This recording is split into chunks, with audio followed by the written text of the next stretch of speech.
Voilà, nous parlons avec Maître Anaël lors du groupe des veilleurs silencieux. Nous avons justement, j'ouvre la parenthèse, pour expliquer que nous abordions depuis un moment euh, un thème avec beaucoup de rebondissements. Donc il s'agit des règles d'or de la magie de la vie. Nous sommes à la troisième règle aujourd'hui. Et la première règle, il a été question, d'après les explications de Maître Anaël, de la positivité, donc d'être optimiste. La deuxième règle, c'est l'oubli du passé. Aujourd'hui, nous parlons avec vous, Maître Anaël, de la troisième règle d'or. Bonjour. Bonjour, mon cher. Troisième règle d'or de la magie de la vie. En réalité, c'est bâtir sa vie. Exact, exact. Comment y arriver, comment faire et pourquoi bâtir. Très bien. Déjà, il faudrait prendre conscience que la vie, ça se construit. C'est qu'on ne peut pas devenir riche par hasard. On ne peut pas devenir heureux par hasard. On ne peut pas devenir riche par la volonté d'un Dieu. Non, il faut comprendre qu'il y a des règles à respecter. Donc, comme dans la vie en général, si vous ne connaissez pas les règles, vous allez commettre des erreurs et ça vous coûtera cher. Parce que la loi est inviolable. La loi de l'univers est inviolable. Donc, voilà pourquoi ce schéma que je donne, il faut le respecter. La première règle d'or, c'est être à 100% positif. Savoir voir le bien dans tout ce qui vous arrive dans la vie, c'est déjà le fondement. La deuxième règle d'or, oublier son passé, c'est-à-dire ne jamais regretter votre vie Pas passée. s'attarder sur son passé. Ne pas s'attarder. Il ne faut pas être esclave de sa vie passée parce qu'on ne conduit pas une voiture les yeux posés sur le rétroviseur. Il faut toujours voir de l'avant. Maintenant, la troisième règle, quand on a reçu les deux, il faut maintenant s'asseoir pour bâtir sa vie.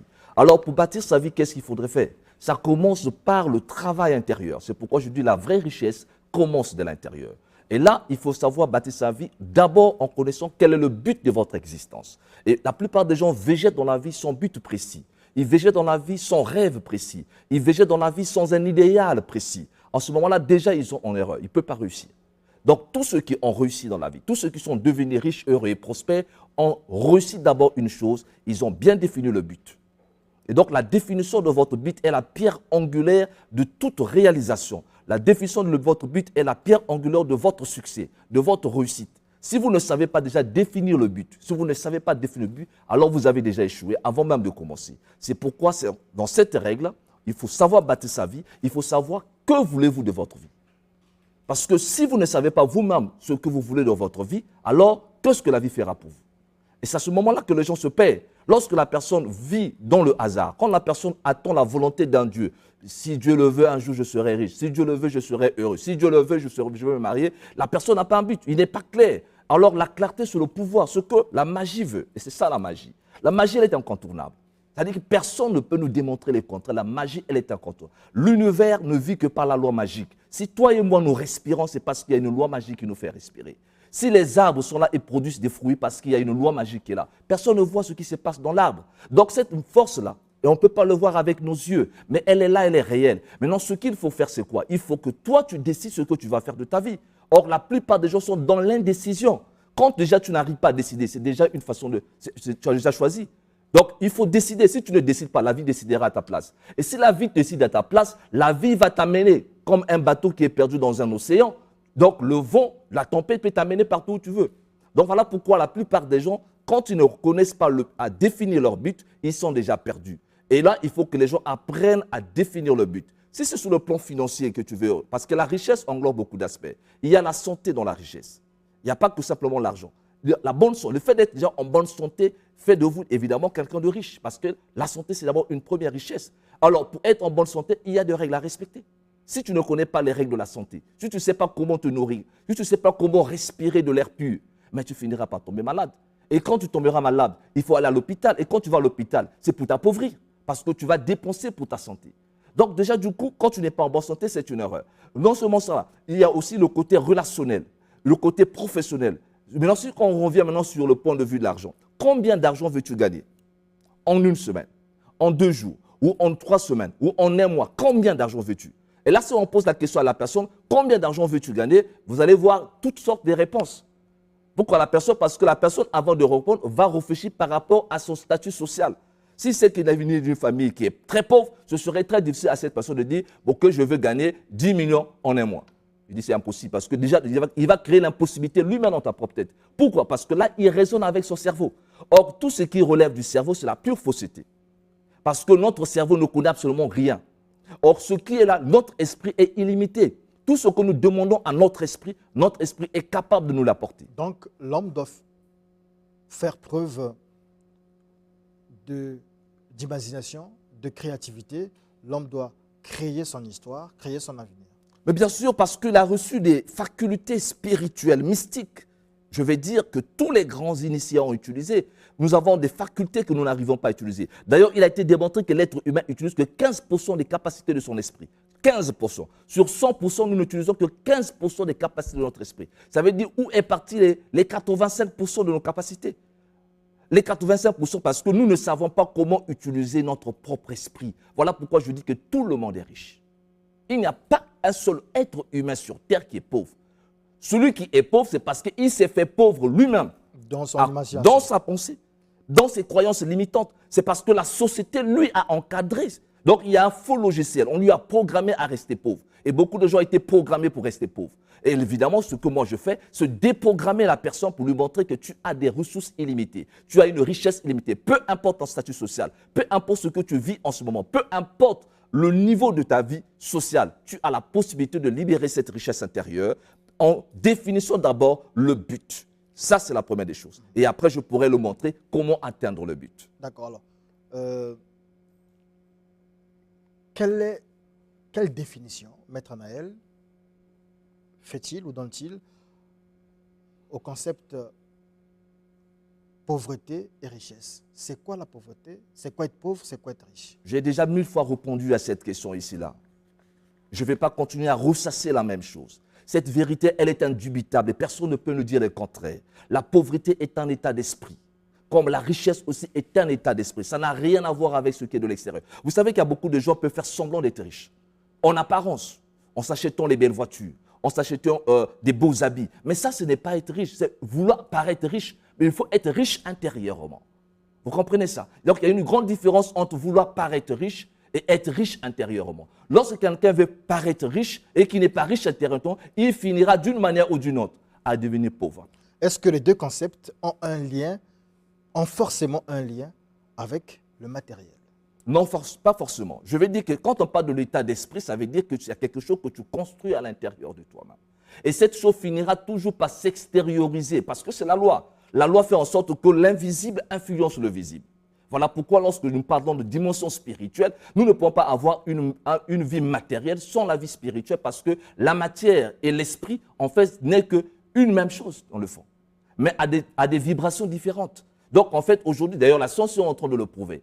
Voilà pourquoi tout ce qui est né de notre esprit finit d'une manière ou d'une autre à se matérialiser à l'extérieur. Maintenant, là, il faut faire attention. C'est là il faut que les gens sortent du somnambulisme social et aussi de la médiocrité. Parce que si tu ne sais pas comment est-ce qu'il faut faire les demandes à l'univers, si tu ne sais pas faire des demandes à l'univers, en ce moment-là, tu ne vas absolument rien recevoir. Voilà pourquoi l'esprit a besoin de la clarté. Et la clarté passe par la définition exacte de notre but. Pourquoi les gens ne veulent pas, je prends dans le cadre de l'argent, de celui qui est pauvre. Celui qui est pauvre vit dans une force perception.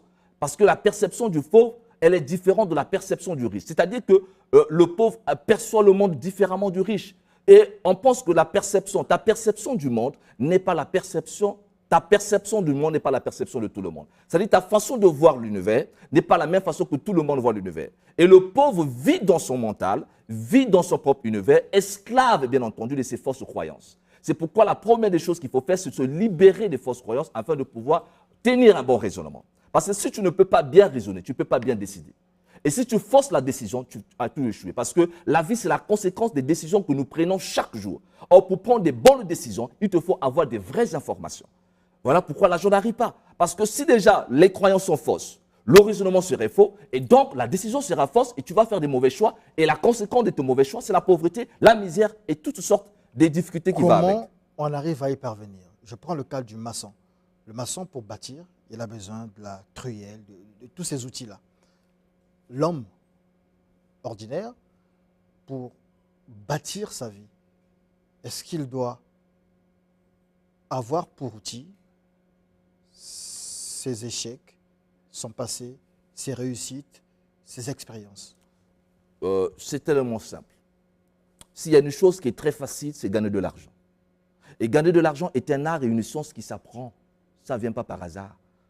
Donc, il faut apprendre à gagner la vie, à gagner l'argent, à attirer même l'argent. Ça dit, ça ne sert à rien de courir après les choses. Les gens courent après les matériels, courent après les choses parce qu'ils ne connaissent pas le secret. Parce que, bien entendu, ils n'ont pas la maîtrise de la science mystique. Et tous ceux qui ont compris le secret ne courent pas après le succès. On ne court pas après la richesse. On ne court pas après ça parce que nous en avons déjà. Alors, ce qu'il faut faire, c'est attirer ça vers soi. Et pour attirer ça vers soi, il faut avoir des clés. Voilà pourquoi la première clé que j'ai donnée, c'est de définir le but. Savoir exactement ce que vous voulez de la vie. Maintenant, si je vais vous donner, là, je vais libérer. En réalité, je n'allais pas libérer. Mais je suis obligé de libérer pour aider un tout petit peu cette pauvre population qui n'arrive pas à comprendre. Vous voyez, pour construire une maison, il faut d'abord un plan. Et le plan doit être précis. Tout ce que vous allez voir dans la maison a été prévu par l'architecte. Voilà pourquoi dans l'ordre maçonnique, on dit le grand architecte de Nevers. Même le créateur, pour construire ce monde, avait besoin d'un plan. Et donc, si tu veux réussir ta vie, une fois que tu as fixé ton but, et avoir des buts ambitieux, avoir des grands rêves, ne te dis pas comment ça va se réaliser. Ce n'est pas la question qu'il faut se poser. Toi, sois sincère avec toi. Qu'est-ce que tu veux vraiment? Si tu es sincère, sache que tu peux l'attirer vers toi, parce que la magie va se mettre en mouvement. Maintenant, ce qu'il te faut, c'est élaborer le plan. Parce qu'un plan merveilleusement élaboré peut te conduire au bonheur et au succès. Et c'est ce que les gens ne savent pas faire. Les gens ne savent pas élaborer le plan. Dans la vie normale. Dans la vie normale, ils ne savent pas bâtir lorsque quelqu'un veut construire, lorsqu'il veut bâtir, il s'attache les services d'un architecte. Exact. C'est lui qui fait le plan. Exact. Et dans le cas de ce que vous expliquez, qui doit élaborer ce plan, ce schéma, cette projection? Mais bien entendu, c'est vous-même, parce que vous devez être à 100% responsable de votre vie. Or, aujourd'hui, les gens ne vivent pas leur propre vie. Pourquoi? Parce qu'avant de prendre une décision, ils demandent d'abord l'avis, l'opinion générale, l'opinion des autres. Que penseraient les gens? Beaucoup de gens aujourd'hui ne veulent pas vivre leur vraie vie parce qu'ils ne sont pas authentiques. Ils ont peur du regard des autres. Ils ont peur de la critique. Ils ont peur du membres de leur famille. Ils ont peur de qu'est-ce qu'on dira de moi. Vous voyez? Or, le problème, c'est que c'est toi qui dois être sûr de ce que tu veux. Alors, si toi-même, tu ne sais pas ce que tu veux de ta vie, que veux-tu obtenir? Ben, tu vas vivre la vie des autres. Voilà pourquoi, dans l'élaboration du plan, c'est à toi de rentrer à l'intérieur de toi-même, d'où la méditation. Voilà pourquoi nous avons des oratoires, des sanctuaires, des chambres secrètes, où tu peux rentrer à l'intérieur sans que tu ne sois dérangé. Sans que quelqu'un de l'autre puisse se dire, pour que tu rentres en harmonie avec toi-même, avec l'être qui se trouve au-dedans de toi, pour que tu communies avec ton vrai Dieu. Et là, tu vas pouvoir fixer tes objectifs, fixer ton but à moyen terme, à court terme, à long terme, savoir où est-ce que tu vas partir parce que c'est un voyage vers la réalisation de ta vie.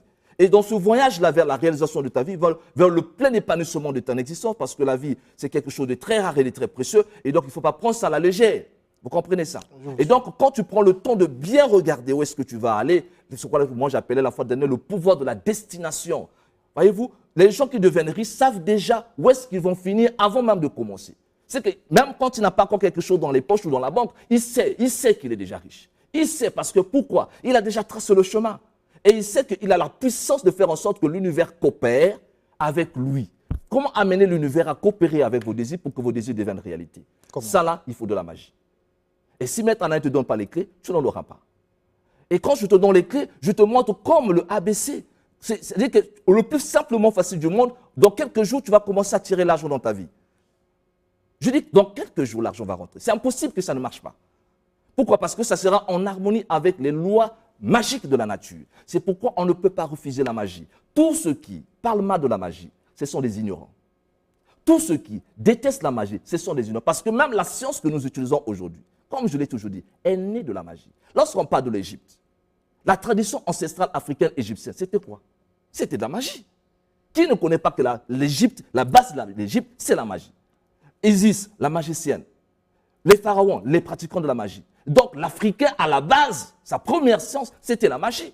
Et on lui a volé cette magie et on lui a transmis quoi à la fin? La médiocrité, l'idiotie. Et lui, voilà, il vit dans le hasard. Il pense que la richesse est un mystère. Ce n'est pas un mystère. Tout homme est riche. Et c'est ça ce que je donne comme message. Et si seulement si la personne croit à ça, je peux lui expliquer comment libérer la richesse qui se trouve à l'intérieur de lui. Et il va vivre heureux. Parce que vivre est la chose la plus rare et la plus précieuse. Et nous avons besoin de vivre heureux. L'invisible nous a construits pour que nous soyons heureux. Les malheurs, les problèmes, les situations que nous traversons ici, ce sont des créations humaines. Ce sont les sociétés qui créent les problèmes. Sinon, l'univers ne contribue qu'à notre bonheur. Quand tu enlèves tes cheveux, qui les fait pousser? Quand tu coupes tes ongles, qui les fait pousser? Vous voyez, c'est l'univers, c'est la magie. Et tu ne peux pas voir cette force-là. Et c'est la même chose avec ta vie. Je pense que la nature a horreur du vide. Donc, si toi, tu ne prends pas la décision de s'aimer les bonnes graines dans ton jardin intérieur, pour dire que voilà la vie que moi je veux vivre, je veux avoir une meilleure qualité de vie, je vais être heureux, riche et prospère. Si tu ne sais pas le faire, tu auras le contraire. Et ce ne sera pas la faute de Dieu, ça sera de ta propre faute, parce que tu t'es ignorant. D'accord. Alors, lorsqu'on entend Maître Anaël parler, expliquer, je demande le numéro, etc., je reçois des messages. Là, en ce moment, est-ce que c'est le coach en développement et en motivation qui parle ou c'est le guide d'un ordre mystique qui parle en ce moment? Ça dépend. Ça dépend. Oui, ça dépend parce qu'en réalité, lorsqu'on parle de coaching, on parle de motivation, mais toutes ces histoires de développement personnel-là, ce sont des enseignements ésotériques, mystiques et spirituels qu'on a récupérés et qu'on a voulu mettre à la place du public parce qu'on a peur de dire aux gens c'est de la magie. Parce qu'ils savent que s'ils disent c'est de la magie, les gens ne vont pas adhérer à ça. Et donc, du coup, on enlève le mot magie. Le blanc, il est intelligent. On enlève le mot, on remplace par le mot parapsychologie. On enlève le mot mysticisme, on dit développement personnel. Mais dans le fond, quand tu rentres à l'intérieur, les outils que vous utilisez, c'est du mysticisme. Et il y a des pasteurs qui utilisent ça, qui participent dans des séminaires de motivation et de développement personnel, mais qui sont les premiers à dire je ne fais pas la magie. Il y a des pasteurs qui viennent, sourire. Qui viennent dans vos séminaires aussi. Vous organisez des séminaires généralement. Je suis le vénérable grand maître Anaël, l'avatar de synthèse guide suprême de l'humanité en ce moment. Et donc, je reçois tout le monde. Ce sont mes enfants. Les pasteurs, les prophètes, c'est mes enfants. Je dois les encadrer, les aider à grandir et à mieux comprendre la voie de la haute spiritualité pour qu'ils soient utiles à leurs fidèles. Parce que vous savez, quand le maître Jésus disait, lorsqu'un aveugle conduit un autre aveugle, les deux iront où? Dans un même temps. D'accord. On suit ceci, on revient juste après. David le dit.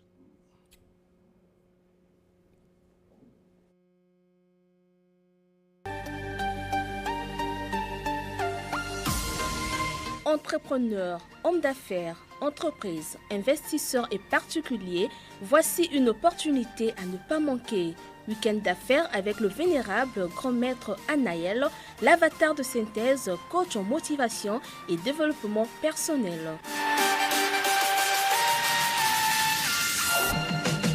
Chaque premier samedi de chaque mois, venez participer au week-end d'affaires pour apprendre à gagner de l'argent dans votre vie, réussir dans vos affaires, changer votre destin, gérer vos finances et réussir dans la vie. Le vénérable grand maître Anaël vous dévoile tous les premiers samedis de chaque mois les plus grands secrets des hommes riches et prospères. Adresse 115 rue Ibalico, arrêt virage Combo derrière le Ciner TV. Téléphone 04 473 42 20 06 692 28 48. Soyez les bienvenus. Alors, en mettant, il nous reste quelques minutes, vous avez donné votre numéro. Est-ce que vous ne craignez pas que le côté coach en motivation prenne le dessus sur le côté maître spirituel? Non, ce n'est pas une affaire de titre.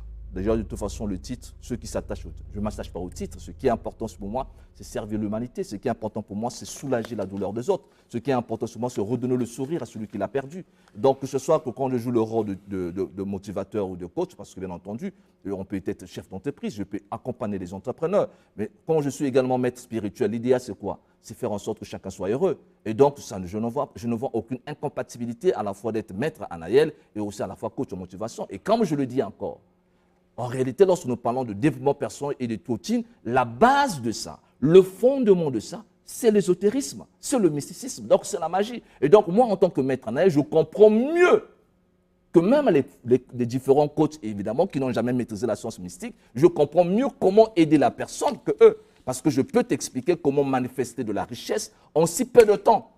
Merci. Il y a tellement de formules pour ça. Un numéro de téléphone, c'est tout ce que je reçois comme message ici, votre numéro, alors que les numéros Bien entendu. Donc, j'invite la population de savoir que tous les premiers samedis de chaque mois, nous avons des week-ends d'affaires où je prends le temps d'expliquer Comment faire pour pouvoir être heureux, prospère et riche? Voici mes coordonnées téléphoniques pour tous les amis qui voudraient bien m'appeler à la fin de cette émission. Je réponds au 06 692 28 48. 06 692 28 48, c'est mon numéro MTN. Et le 04 plus 242 04 473 42 20, c'est mon WhatsApp. Vous pouvez m'appeler à la fin de cette émission pour un entretien direct. Merci beaucoup. À dimanche prochain. Et soyez-en sûrs, nous aurons un face-à-face dans la semaine et que nous diffuserons. Ça sera quand le dimanche prochain? Le 4? Bon, voilà. Dimanche prochain, nous serons là avec un face-à-face, un bon face-à-face. Merci. Merci, Zao.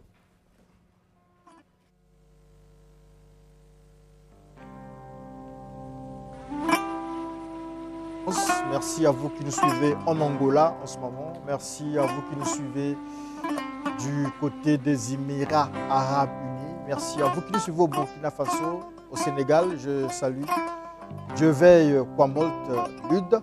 Voilà. Et je salue mon ami La Brise, toujours au Sénégal, au Burkina Faso, au Mali, en Côte d'Ivoire. Vous êtes partout, peuple du 110, en RDC, à Kakamweka, à Bangui, en RCA. Merci de nous suivre.